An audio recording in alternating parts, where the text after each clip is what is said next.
Queridos alumnos, en esta segunda clase vamos a detenernos un poco más en el concepto de rito y luego en el concepto de la forma. El rito es un término que, en lo que respecta a nuestro curso, tiene al menos dos significados interesantes. En la primera acepción, consideramos al rito como un conjunto de instituciones de carácter cultural que son propias de una colectividad humana, en el que se contiene la tradición de esa colectividad, su modo de comprender la realidad que la constituye y ciertas formas jurídicas de organización en que todo ello se traduce.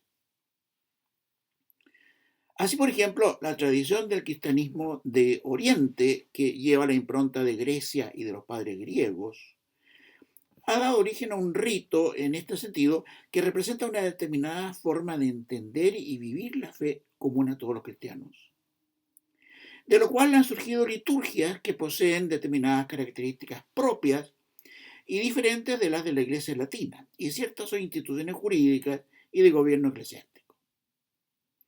En la segunda acepción, que es la que nos va a ocupar ahora, el rito es ese conjunto de formas expresivas a que nos hemos venido refiriendo en la clase anterior, cuyo propósito es comunicar algo que es inefable y que es al mismo tiempo trascendentalmente importante para una colectividad. Entremos ahora, como les decía, un poco más detalladamente en esta segunda acepción, sistematizando los conceptos. El rito, en general, puede entenderse en relación con las necesidades expresivas del ser humano y con sus capacidades comunicativas. Porque, como hemos venido viendo anteriormente, no todo lo que el hombre es capaz de concebir o de experimentar en su vida interior, o sea, ideas, emociones, sentimientos, instituciones, etcétera, intuiciones, quiero decir, no instituciones, puede ser comunicado o expresado a los demás por el modo que resulta más inmediato, directo y al cabo más distintivo y propio de la especie humana, es decir, por el lenguaje verbal, ya sea abstracto, conceptual, ya concreto, es decir, poético. Y esto nos pone frente al tercer tipo de lenguaje por el cual se comunica el ser humano, el lenguaje no verbal. Este, según veíamos en la clase anterior, sirve para expresar todo aquello que no cabe en el concepto, el cual es siempre una abstracción de la realidad. O sea, todo aquello que por su riqueza desborda el concepto. Y sirve además para expresar todo aquello que la palabra poética no siempre acierta a comunicar. Para hacerlo, este lenguaje no verbal recurre a una gran variedad de recursos de otro tipo que están a disposición del hombre. Los gestos del rostro o del cuerpo en general, el uso de ciertas cosas como flores o aromas o colores, la disposición de las cosas en el espacio, las vestimentas y adornos corporales, la música y las demás artes, las inflexiones de la voz, independientemente de la palabra pronunciada, y otras cosas más, todas las cuales coadyuvan a la expresión y a la comunicación. Volviendo al rito, diremos que hay dos elementos que lo integran. El contenido, es decir, una realidad inefable, aprehendida interiormente por el hombre, y las formas exteriores que usa para expresarlo y comunicarlo. Pero no toda forma de comunicación que recurre al lenguaje no verbal es propiamente un rito. El amor, por ejemplo, recurre también a gestos para comunicarse, pero no todo en la expresión y comunicación del amor es en sentido propio un rito. Restringiremos entonces el término rito en esta posesión solo a lo que deja atrás el mundo de los contenidos cotidianos, de lo usual, de lo familiar, como un cumpleaños, por ejemplo, para intentar ese rito comunicar algo que trasciende la vivencia humana usual o cotidiana o prosaica. O sea, el rito expresa algo que, saliendo de la prosa del día a día, es de importancia trascendental.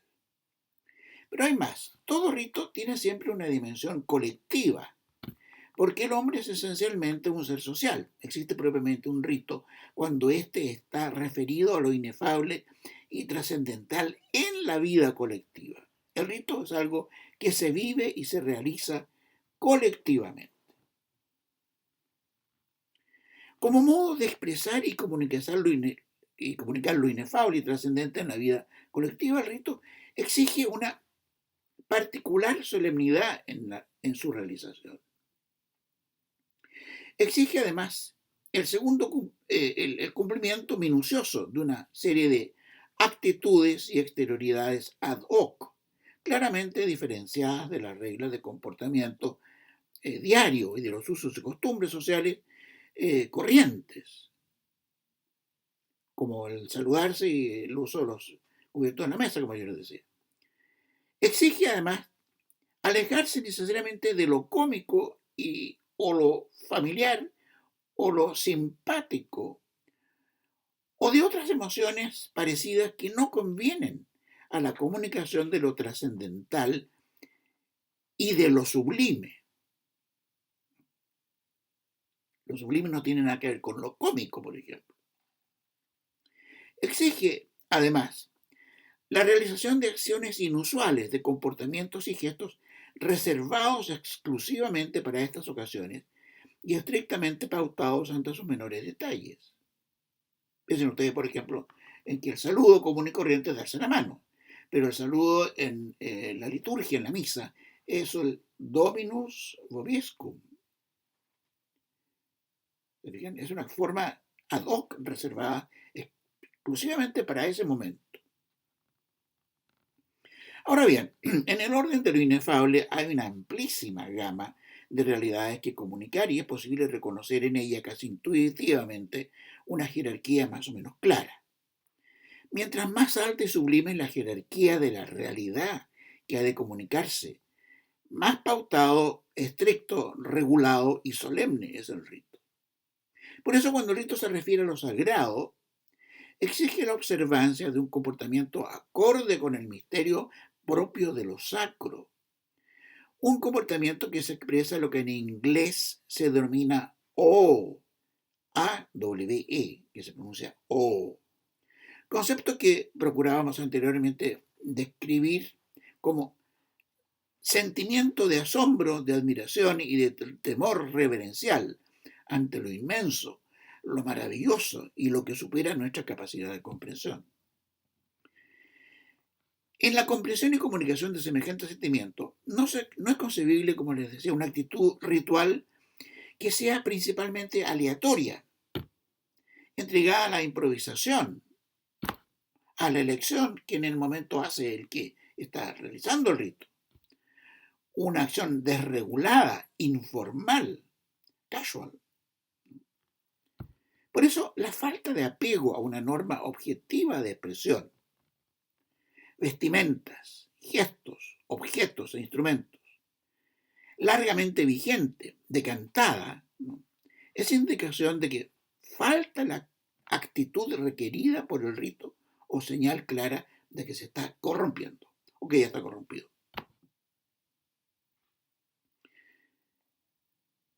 Por lo trascendental de su contenido, una colectividad humana no concibe jamás un rito como una simple creación humana, ni mucho menos prosaica y burocrática, sino que, igual que el arte, el rito está siempre vinculado con criterios arcanos de valor, ¿no? Oculta siempre el artificio que lo ha ido creando y tiende un velo sobre el acto de su generación.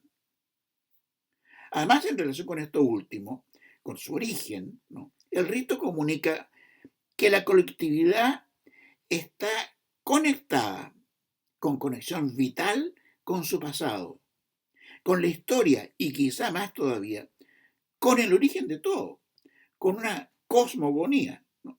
Todo rito es siempre herencia de los antepasados y forma parte esencial de la tradición. Por ello es que el rito exige, como decíamos, una actitud llena de reverencial temor que le es inherente. Piensa al respecto en el ejemplo que nos proporciona la apertura del Parlamento por la reina de Inglaterra, que ya hemos visto en la clase anterior. En esa impresionante ceremonia, que es un preclaro ejemplo de rito, todo está estrictamente pautado, regulado, previsto, de modo que no se deja nada, absolutamente nada, al azar. Ni se lo entrega la creatividad o espontaneidad de los actores, hasta el punto de que sería inconcebible, por ejemplo, en el desarrollo de esa ceremonia, la intervención del arbitrio innovador espontáneo de alguien,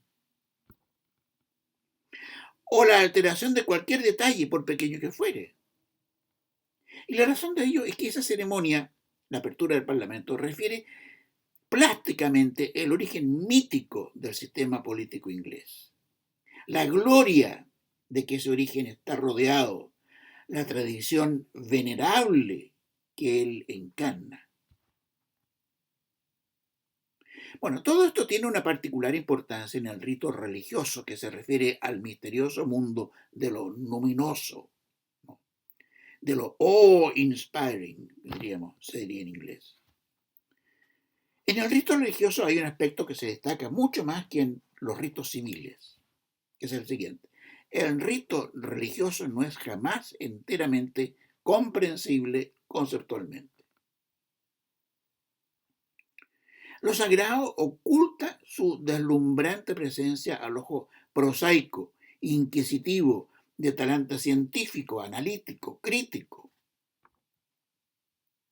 Por eso es un contrasentido un rito religioso que se hace o fabrica o modifica en una especie de laboratorio académico ad hoc por un conjunto de expertos en la materia que proceden echando mano a una serie de conocimientos científicos, historiografía, antropología, paleontología, paleografía, etc.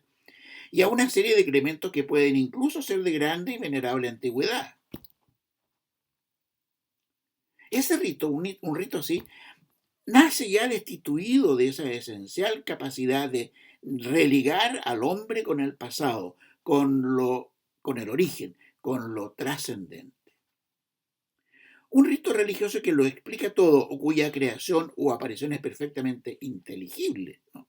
Que se lee como quien lee una receta de cocina, ha perdido una de sus cualidades expresivas y comunicativas esenciales. Del mismo modo, la permanencia e inalterabilidad de todo rito, y en especial el rito religioso, es también un factor de máxima importancia. Se trata de expresar y de entrar en contacto con un mundo intemporal, que permanece siempre igual, como fundamento sólido de la realidad, del sentido de la vida, de la confianza y de la fe colectivas.